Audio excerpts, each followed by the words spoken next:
반갑습니다. 붓다의 복과 지혜입니다. 세상의 모든 변화는 기다림 속에서 싹트고 그 기다림이 준비된 기다림일 때 마침내 꽃을 피웁니다.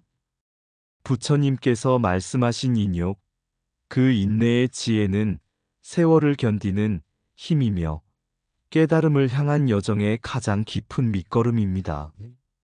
오늘 우리는 강태공의 기다림을 통해 그 기다림이 어떻게 하나의 시대를 열고 세상을 바꾸는 힘이 되었는지를 돌아보려 합니다. 진정한 기다림은 우연이 아닌 준비된 필연이며 그것은 욕망을 버리고 때를 아는 자만이 가질 수 있는 위대한 수행입니다. 이 이야기를 통해 우리 모두가 자신의 삶에서 진실을 향한 기다림을 준비하는 지혜를 다시 한번 새겨보는 시간이 되길 바랍니다. 자, 그럼 강자의 기다림은 준비된 기다림이 됐다. 그 여정을 함께 해볼까요? 수바후 바라문과 부처님의 침묵. 한때 인도의 바라나시에 수바후라는 바라문이 있었습니다. 그는 학식이 높고 지혜롭다는 명성을 가졌지만 늘 부처님의 가르침에 대해 시비를 걸곤 했습니다. 그는 부처는 왜 그렇게 조용한가? 왜 세상의 고통에 침묵으로 답하는가? 라고 비웃었습니다. 그러고는 수차례 부처님께 찾아가 도발적인 질문을 던졌습니다. 그러나 부처님은 그때마다 미소를 머금고 말씀하셨습니다. 때가 오면 씨앗은 저절로 싹을 틔운다. 그대의 질문도 그대가 준비될 때 스스로 답을 찾게 되리라. 수바후는 그 말이 이해되지 않았습니다. 하지만 부처님의 태도는 늘 흔들림이 없고 자비로웠습니다. 그렇게 몇 해가 흘렀고 어느 날 수바후는 전염병으로 사랑하는 아내와 자식을 잃었습니다. 세상의 모든 교만이 무너졌고 그는 자신의 고통에 직면했습니다. 절망 속에서 그는 다시 부처님을 찾아와 말했습니다. 이제야 알겠습니다. 기다림이란 진리를 마주할 준비를 하는 시간이었군요. 부처님은 조용히 말씀하셨습니다. 강한 자는 싸우는 자가 아니라 기다릴 줄 아는 자요. 지혜로운 자는 말이 많은 자가 아니라 때를 아는 자다. 그대의 기다림이 이제 준비된 기다림이 되었으니 진리의 문은 이미 열렸다. 그날 이후 수바후는 출가하여 부처님의 제자가 되었고 오랜 침묵 속에서 자신이 쌓아왔던 자만심을 하나씩 내려놓으며 마침내 진리를 체득하였습니다. 기다림은 무기력이 아니라 수행이다. 참된 강자란 인욕을 지키며 때를 기다릴 줄 아는 자이다. 깨달음은 억지로 주어지는 것이 아니라 준비된 마음에 저절로 도달하는 것이다. 붓다께서 낚싯대를 들이운 이유. 한 제자가 부처님께 물었습니다. 세상에 고통받는 중생들이 이렇게 많은데 어째서 곧장 그들을 구하지 않으십니까? 왜 가만히 앉아 계시며 침묵하십니까?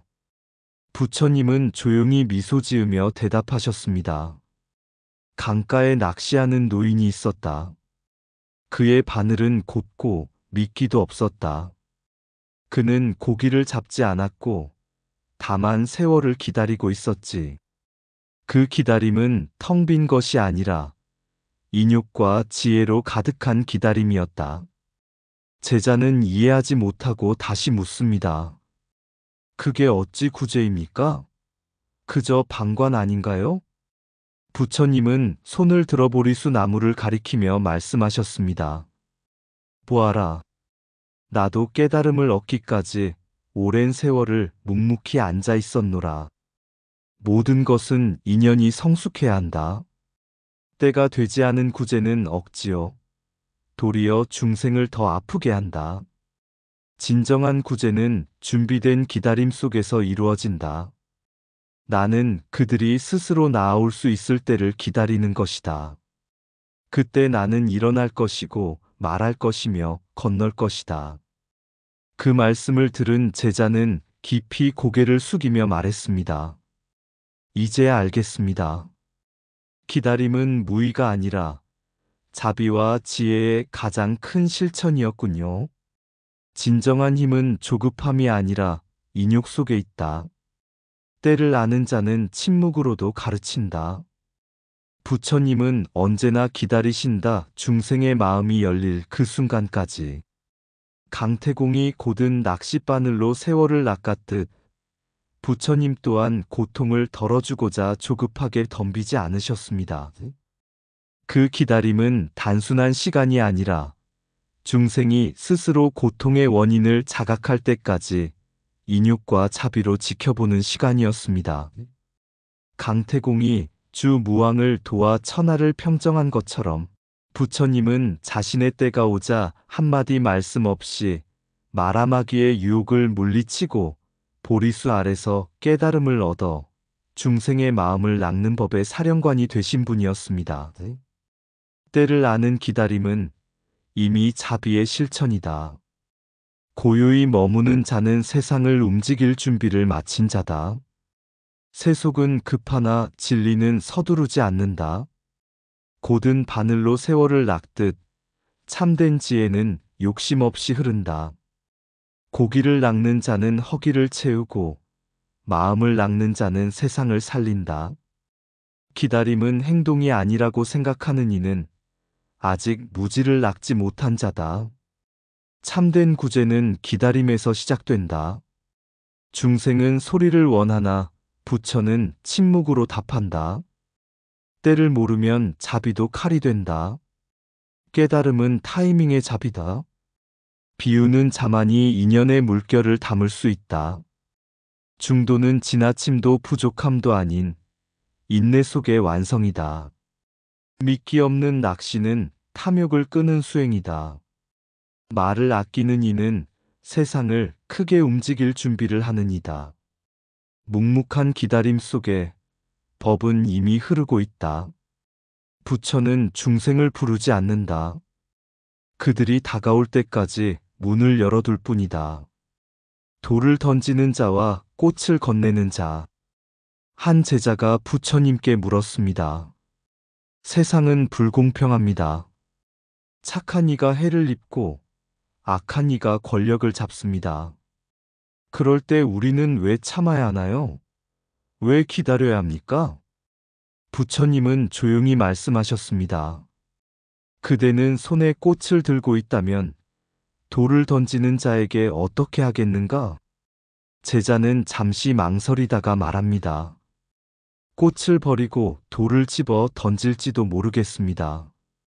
부처님은 미소를 지으며 고개를 저으셨습니다. 그때 그대는 돌을 던지는 자와 같아질 뿐이다. 그러나 꽃을 든 채로 돌을 맞을 수 있다면 세상은 그 꽃향기로 물들게 된다. 참음은 약함이 아니라 가장 큰 강함이다. 그 말씀은 강자의 인욕과도 같았습니다. 강태공은 재물이 아니라 지혜를 준비했고 귀신이 아니라 백성을 보았으며 강한 자가 아니라 옳은 자를 기다렸습니다. 이는 부처님께서 말씀하신 바와 같습니다. 어떤 고통도 인욕으로 이기며 그 인욕은 무명의 불을 꺼뜨리는 비드다. 그리고 또 말씀하셨습니다. 한 사람의 왕이 천하를 다스리는 것이 아니라 천하의 모든 이가 존중받을 때 진정한 법이 서리라. 이처럼 부처님께서 가르치신 모든 중생이 불성을 지닌다는 말씀과 강태공의 천하는 한 사람의 것이 아니다는 생각은 같은 뿌리에서 나온 자비의 통찰입니다. 세상을 바꾸는 힘은 억압이나 미신이나 폭력이 아니라 꽃을 든 자의 기다림에 있습니다. 그 기다림이 바로 인욕의 길, 깨달음으로 가는 불자의 발걸음입니다. 돌을 던지는 자를 원망하지 말라. 꽃을 드는 자가 세상을 바꾼다. 기다림은 어리석은 자의 무기 아닌 지혜로운 자의 검이다. 세월을 낚는 자는 세상의 흐름을 따라 움직이되 흔들리지 않는다. 세상은 한 사람의 천하가 아니요 모든 중생의 자리다. 때를 아는 기다림은 인욕이며 인욕은 곧 깨달음의 문이다. 꽃을 들고 돌을 맞는 이의 발걸음이 진리를 향해 있다. 억지로 밀면 부서지고 때를 기다리면 피어난다. 모든 중생은 부처가 될 씨앗을 지녔다. 백성을 위한 정치가 곧 불법을 따르는 지도자다. 참는 자는 잠시 고통을 이기고 참지 못하는 자는 평생 후회한다. 인욕은 고통을 삼키는 불의 물이며 진실을 향해 걷는 길이다.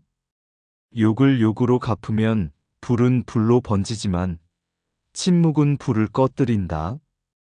강자는 힘으로 다스리려 하나 지혜자는 자비로 이끈다. 세상은 정복의 대상이 아니라 조화의 터전이다. 천하는 비워야 담을 수 있고 마음은 내려놓아야 얻을 수 있다. 용맹은 칼이 아니라 자각에 있다. 어느 날 제자가 부처님께 물었습니다. 세상은 전쟁터와 같습니다. 싸우지 않으면 지는 것이라면 우리는 어떻게 살아야 합니까? 부처님께서는 조용히 말씀하셨습니다. 세상을 이기는 자는 남을 이긴 자가 아니라 자신의 마음을 먼저 알아차린 자이니라. 비유 경전 속 한 이야기. 옛날 한 마을에 전쟁터에서 돌아온 장수가 있었습니다. 그는 수많은 전투에서 승리하였고 누구도 그의 칼날을 피할 수 없었습니다. 사람들은 모두 그를 위대한 전사라 칭송했지만 어느 날 그는 부처님을 찾아와 말했습니다.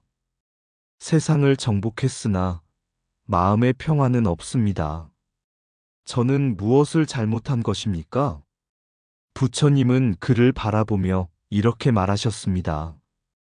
칼로 이긴 자는 그 칼에 또 다른 피를 묻히게 되나 자신을 이긴 자는 세상 그 무엇에도 흔들리지 않느니라. 그 순간 장수는 깨달았습니다. 자신이 싸워야 할 진짜 전쟁터는 외부의 적이 아니라 내면의 번뇌였다는 것을. 준비된 기다림과 자각. 이 이야기는 부처님의 가르침처럼 진짜 강함은 내면의 자각에서 비롯된다는 것을 보여줍니다. 강태공이 군사를 일으키기 전 하늘의 조짐이 나빴고 사람들이 두려워했습니다. 하지만 그는 외부의 징조보다도 자신의 판단과 철학을 믿었습니다. 이는 부처님께서 말씀하신 것과 같습니다.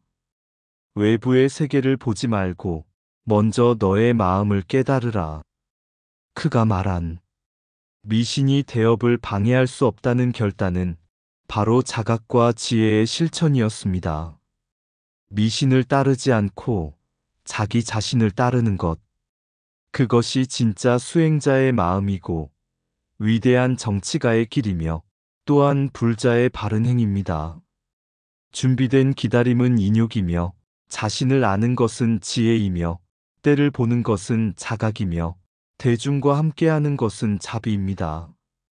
강자의 전략과 결단은 곧 무지에서 깨어난 자가 세상을 바꾼다는 부처님의 참뜻과 궤를 같이 합니다. 세상을 이기는 자는 남이 아니라 자기 마음을 이긴 자다. 칼은 적을 베지만 지혜는 고통을 끊는다. 준비된 기다림은 인욕이며 깨달음은 때를 아는 눈이다. 지피지기보다 중요한 것은 내 마음을 아는 것이다. 미신을 따르지 말고 자각을 따르라. 하늘의 뜻은 깨어난 이의 마음 속에 있다. 적을 알기 전에 먼저 번뇌를 보라. 적은 밖에 있는 것이 아니라 안에 있다. 인욕은 참는 것이 아니라 때를 위한 지혜로운 숨 고르기다. 싸우지 않고 이기는 자가 진정한 장수다. 이는 자기를 아는 자의 길이다. 승리는 무기를 들고 얻는 것이 아니라 마음을 내려놓고 얻는 것이다. 천하는 한 사람의 것이 아니다. 모든 중생이 부처의 씨앗을 지닌다. 정치는 자비이며 전쟁은 자각이다. 자비와 지혜로 다스리는 자가 진정한 왕이다. 때를 기다리는 이는 운명을 만들고 때를 모르는 이는 운명에 끌려간다. 미신은 눈을 가리지만 자각은 미래를 연다. 지혜는 기다림 속에서 자라고 기다림은 무지와 조급함을 이겨낸 인욕에서 비롯된다. 마음을 깨우는 자는 하늘의 조짐을 따르지 않는다. 그는 스스로가 하늘이기 때문이다. 모든 기다림은 자각의 기회이며 모든 전쟁은 내면에서 시작된다. 강태공은 바람 부는 강가에서 곧은 낚싯대를 들이우며 말없이 세월을 기다렸습니다. 사람들은 그를 이상하게 여겼고 어떤 이는 어리석다 했지만 그는 속으로 알고 있었습니다. 진정한 승부는 밖에서 일어나는 싸움이 아니라 안에서 준비되는 깨달음임을. 마치 부처님께서도 출가 후 보리수 아래에서 모든 번뇌와 마라마기를 마주하셨듯 강태공 역시 외부의 조짐이 아닌 자신의 내면에서 오는 확신을 따랐습니다. 부처님은 말씀하셨습니다. 자기를 이기는 자야말로 가장 위대한 전사다. 강자의 기다림도 그러했습니다. 그는 조급하지 않았습니다. 하늘의 징조에 흔들리지 않았습니다. 그가 믿은 것은 사람의 뜻이었고 덕과 전략을 함께 갖춘 준비된 마음이었습니다. 이처럼 부처님의 가르침은 전쟁터에서도 살아 있습니다. 모든 전쟁은 마음속 무지를 이기는 것이고 모든 승리는 자비와 지혜가 함께하는 길에서 오는 것입니다. 정치는 자비이고 전략은 지혜이며 기다림은 인욕이다. 준비된 기다림은 깨달음을 부르고 그 깨달음이 세상의 흐름을 바꾼다. 그러니 우리도 부처님처럼 강태공처럼 조용히 단단히 준비합시다. 때가 오면 자비와 지혜로 응하는 것, 그것이 진정한 불자의 길입니다. 준비된 기다림, 지혜의 길. 강가에 낚싯대 들이운 노인, 바늘 곱고 미끼 없는 그 손길, 세월을 낚으며 마음을 닦네. 전쟁은 바깥의 싸움이 아니라 내 마음속 번뇌와 무지를 이기는 것, 부처님이 말한 진정한 전쟁터. 아는 자, 스스로를 이기는 자, 지피지기면 백전불태라 했으니 지혜와 자비로 준비된 기다림, 때를 아는 이는 흔들림 없고 인욕으로 마음 닦으며 기다리니 역사의 흐름도 그 뜻에 순응하리. 천하가 한 사람의 것이 아닌 것처럼 모든 중생 불성 품고 있음을 알 때 정치도 전쟁도 모두 자비의 행보라. 그대여 조급함을 내려놓고 내면의 전쟁터에서 승리하라. 준비된 기다림이야말로 진리의 길. 이상 붓다의 복과 지혜였습니다. 오늘도 복지 구족한 날 되세요. 구독과 좋아요는 붓다의 복과 지혜를 밝히는 큰 자비의 등불이 됩니다.